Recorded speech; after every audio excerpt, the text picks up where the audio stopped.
What's going on, guys? And today I'm doing a video about some cards that I want to see in 2K either this year, next year, or whenever. So I'm going to go through I made these cards on my own. I looked up some guys who were not in the game or at least had crappy cards and who I want in. This video is inspired by OSN, Oprah Side, the bad word. Because he made this video and I liked it and I agreed with most of his guys. So I made these cards on my own. I made these all by myself, to be completely honest. Of course I don't have the pictures on my own. I googled for the pictures. However, these are the cards I was talking about.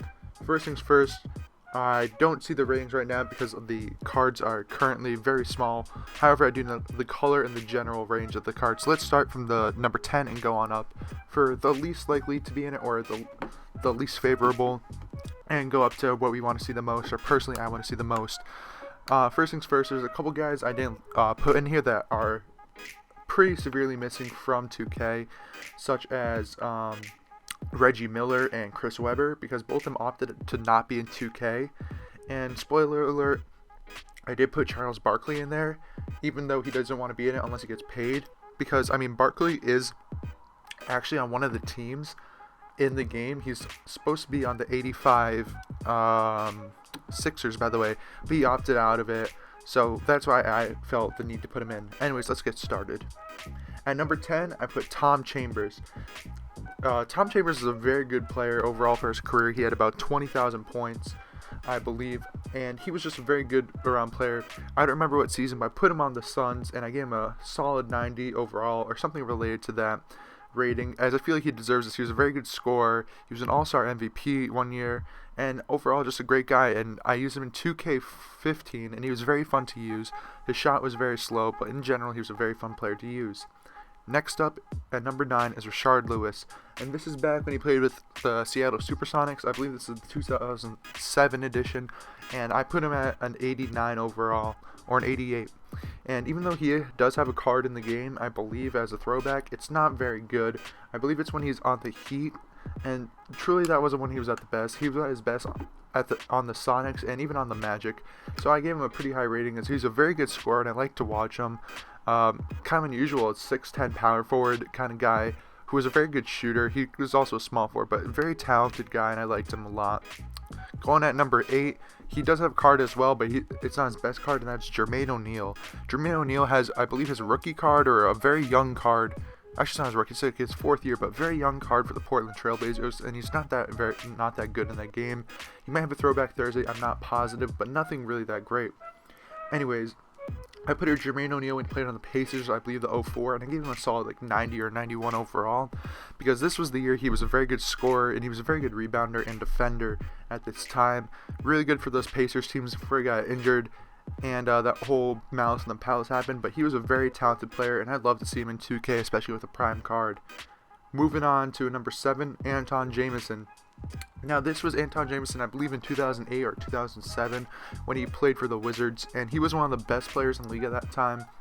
I love seeing him, and just like Rashard Lewis, he was also a big power forward who could shoot, probably about 6'9", 6'10". He was very talented. I liked him a lot. Those Wizards teams were really fun with him, Caron Butler, and Gilbert Arenas. I loved them all. And I think that they'd all be really fun to play with. I don't believe there's any Antawn Jamison cards in the game right now, so I think they should really put one in. Going on to number 6, I put a Grant Hill. And yes, they do have Grant Hill on the Pistons, and this is a Grant Hill on the Pistons. However, the one that they have is the Rookie of the Year card, I believe, and he's only an 84. So I want to put him when he was at his peak in, I believe, 1997, or when he was at one of his peaks, or very, very good, and he made the All-NBA first team. I gave him, I believe, a 92 or 91. Sorry, I can't see the rating right now, but he was a very talented player, and I think he deserves this rating, as he was very skilled, and I did like him. I never really truly saw him, but his skills and his stats were absolutely spectacular, and he does deserve a much better card. Alright, going in at number 5, a little respect for this guy, Lamar Odom. Luckily, he is recovering right now, and I put him on the Lakers for this card, as he was the best, I believe, around this time in the Lakers. I believe I put him around 2008 with an 88 overall, or some sort of similar ratings in year.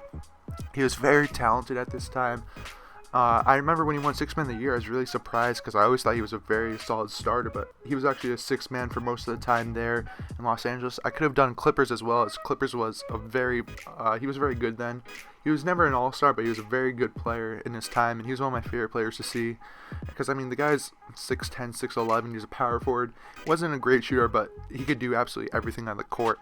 So I absolutely love seeing him, and I hope they put him in for respect and for the fact that he was just so talented and so good. Going at number 4, one of my favorite players when I was growing up, Gilbert Arenas. I believe this is his 07 card, and I threw him a very good 92 or 93 rating, giving him a nice amethyst.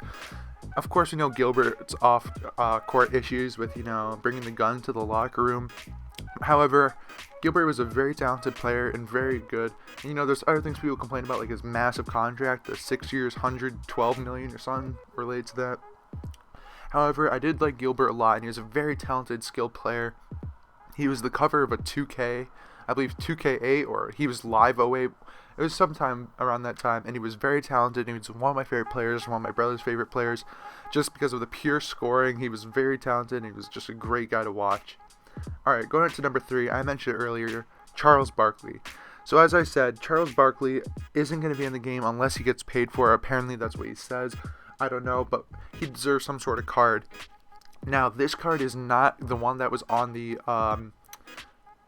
team that I mentioned earlier, the 85 Sixers, and it's not on the Suns when he won the MVP, but this is one, I believe, early into his career, like the late 80s, and I gave him a 95 overall. I'm sorry I can't tell you what year it is. I believe it was like 89. And his stats are absolutely amazing that year. Go check it out. And the thing is, I really do not care exactly what year it is. Just give us a good Charles Barkley card. Just get a deal done with Charles Barkley, man. He is so talented. He'd be so much fun to play with. Because, I mean, the guy's 6'5", probably 300 pounds, and he can just do absolutely everything on the court. Just like Lamar Odom, who wasn't a great shooter, he can't shoot that well either, but he was just an absolute animal, leading the league in rebounds, I believe, a couple seasons. But he was just absolutely insane. Alright, going on to number 2. Once again, another one of my favorite players with Baron Davis. So Baron Davis was a 2-time All-Star. Neither of the times were on the Warriors, which is what he's depicted as in this card. But the Warriors is probably his best season, as he helped the 8th seed Warriors upset the number 1 Mavericks this year, I believe. There are a lot of playoff moments and moments in general with him. I believe that's when he dunked on Andre Kirilenko. If you haven't seen that clip, go Google right now or YouTube. Baron Davis dunks on Andre Kirilenko, one of the craziest dunks of all time that I've seen, and that was absolutely amazing. I love Baron Davis just because he was such a talented player. I could have given him a Hornets card, but I don't know. I always see him as a Warrior, and it was absolutely amazing, so got to give respect to Baron Davis at number 2. And now number 1, my favorite player of all time that better be in the game, and I absolutely wish he was, and that's Brandon Roy. Brandon Roy was an absolute animal back in the day. I gave him the 2009 card, as he was the 3rd best guard in the league, coming on the All-NBA second team, only going right behind Kobe, and this was Kobe at his MVP prime right about then. And then this was also right behind Dwayne Wade, who was probably one of the best players, probably top 3 at that time. So that was absolutely amazing, and he truly deserves to be there. Anyways, so I put Brandon Roy here as he is my favorite player, first off, and second off, because he's such a talented and great scorer, and I don't know, it was just sad to see him go so early because of his knee issues and whatnot. So 2K should really put him in. I believe he gave him a 91 or a 92 overall. He's one of my favorite players, and many people would agree that he should be in the game. Give some respect to him as well, and just respect greatness. So anyways, guys, these are the 10 guys who I think should be in the game either this year or next year for types of cards or whatnot. I'd like to see them one way or another so I can play with them, because all these guys here, I not only looked for guys who are very good who are missing, but also guys you would enjoy playing with, because all these guys are pretty good scorers or fun guys to use in 2K. Like Jermaine ONeal might be the worst scorer out of all of them, but he's just such a big guy and he's athletic and a good defender. He'd be really fun to use. So that was what I was looking for. Anyways, guys, give me a thumbs up if you like this video. Tell me down below if I missed anyone, who you think should be in 2K next year, and what else, and anything else about this video. Also, thanks to OSN for this idea. I like his videos, by the way. Go subscribe to him. He's a pretty big channel. So yeah, and also give me subscribe to me if you want for more 2K content or other videos I might throw out every once in a while, and share with your friends if you want to. And of course, just tell me who you want in 2K, because I might have forgotten a couple guys, or I might have placed some guys such as Tom Chambers ahead of people that might be more fun. But anyways, thank you guys for watching, and of course, have a good day.